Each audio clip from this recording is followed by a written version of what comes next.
ఓం శ్రీ గురుభ్యో నమ. గం గణాధిపతయే నమ. శ్రీ తులసి ఛానల్ వీక్షకులకు స్వాగతం. ఈరోజు మనము ఈ యొక్క మార్చి 2వ పక్షమైనటువంటి 16 to 31 వరకు తీసుకుంటున్నాము. 2025 మార్చి. ఇందులో ముందుగా గోచారం తీసుకున్నట్లయితే చంద్ర, రవి, బుధ, రాహు, శని, శుక్రులు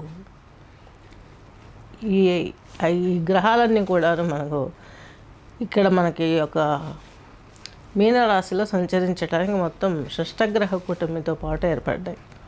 నెక్స్ట్ వచ్చేసి 29కి ఇది కంప్లీట్ ఈ యొక్క షష్టగ్రహ కూటమికి వచ్చేస్తే 29కి అంతవరకు శని రాడు, చంద్రుడు రాడు.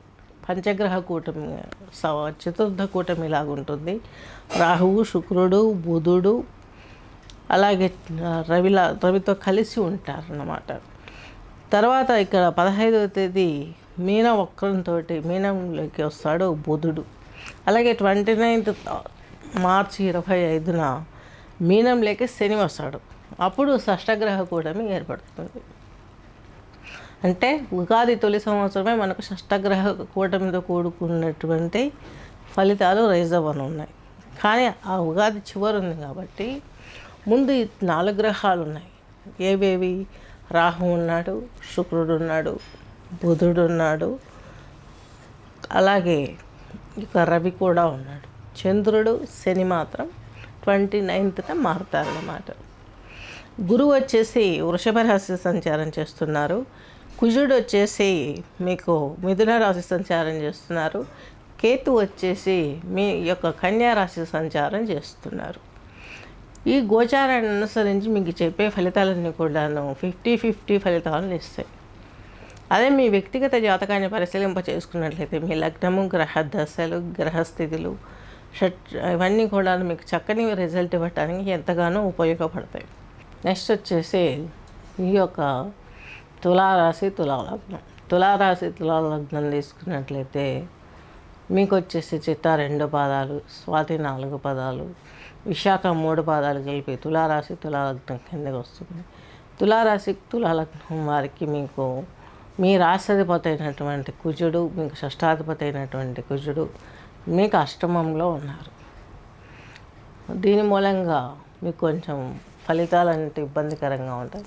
కానీ లాభాన్ని చూస్తున్నారు. లాభాన్ని చతుర్థ వీక్షణ చూస్తున్నారు కుజుడు. అలాగే సప్తమ వీక్షణ ద్వారా మీరు 2వ ఇంటిని చూస్తున్నారు.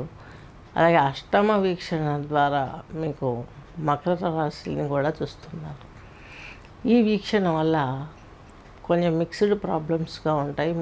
కొన్ని మంచిగా నెరవేరుతాయి, కొన్ని ప్రాబ్లమ్స్ ఉంటాయి. ఈ విధంగా తీసుకున్నట్లయితే మీకు మంచి ఫలితాలు వచ్చే అవకాశాలు స్పష్టంగా ఉన్నాయి. ఏది ఏమైనా సుబ్రహ్మణ్య ఆరాధన చేసుకుని లక్ష్మీ నరసింహ ఆరాధన చేసుకున్నట్లయితే ఈ కుజ దోషానికి మీకు నివృత్తి జరుగుతుంది. అలాగే కుజుని స్తోత్రం రుణం గురించి రుణాలు తీరటానికి, అప్పులు తీరటానికి కుజ స్తోత్రం ఒకటి ఉంటుంది. దాన్ని కూడా మీరు పారాయణ చేయండి. వల్లీసనాథ సుబ్రహ్మణ్య స్తోత్ర పారాయణ చేయండి. అలాగే ఈ యొక్క కన్యారాశి, తులారాశి, తులాలగ్నం వారికి మీకు శుక్రుడు వచ్చేసి మీకు మీ రాష్ట్రాధిపతి, షష్టాధిపతి. ఈయన వచ్చేసి మీకు 6వ ఇంట్లో వక్రించి ఉచ్చలో ఉన్నారు. తద్మూలకంగా తులారాశి, తులాలగ్నం వారికి తీసుకున్నట్లయితే మీరు అనుకున్న పాయింట్లు ఏవి రీచ్ అవ్వడానికి పెద్దగా ముందడుగు పడడానికి కోఆపరేట్ చేసే విషయాలు అయితే కనిపించట్లేదు.